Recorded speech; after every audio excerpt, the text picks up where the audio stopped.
Old consciousness is always going to resist this, and this is why most people have trouble interrupting their patterns, creating their new reality. My name is Anya. My work here in the world is to disrupt our understanding of how reality works and why we fail to change it. Before we talk about this resistance and this misunderstanding, let's talk about what old consciousness is as it is represented inside of you.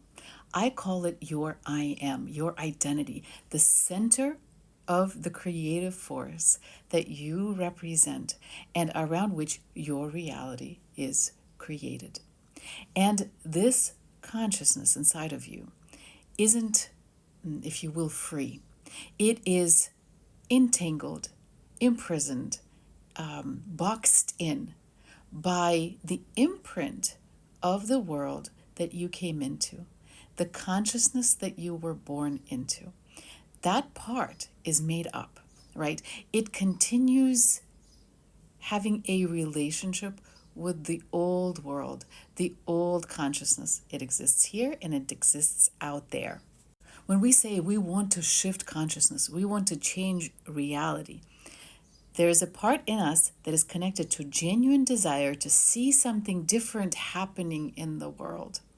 And then there is a part in us that we still do not see as separate from who we are, that feels vulnerable, defensive, in a dependent relationship with the world that contributed to its conception and creation, meaning your identity was formed in the relationship to the old consciousness, and now it sees itself not only as a part of it, but as something that it resists, opposes, and feels vulnerable to.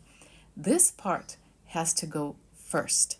And the way that you know that this part has melted away and separated from who you really are is if who you are, the liberated awareness that you are, is able to be in the presence of the old circumstances, old unconsciousness, old reality without losing connection to its nature.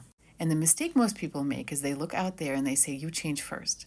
But the part that says you change first is the old consciousness. You're always the center of the reality that you create. So you can continue spitting out the same thing. Even if their reality changes, your reality isn't going to change because the seed of the old consciousness is inside of you. You are making it important. You are holding on to it at the center of your own awareness. As hard as it is, as scary and vulnerable as it is, this has to go first.